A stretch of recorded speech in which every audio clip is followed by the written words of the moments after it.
Welcome to WebStarBrush. In this video, I will show you how to repost public Instagram story without being tagged in it. To do that, open Instagram app, find the story you want to repost. Once this story is opened, tap the share icon at the bottom.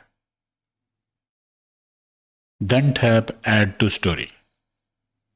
A new story post will appear as draft. From here, you can edit it and customize it to your liking. You can add text or sticker if you like.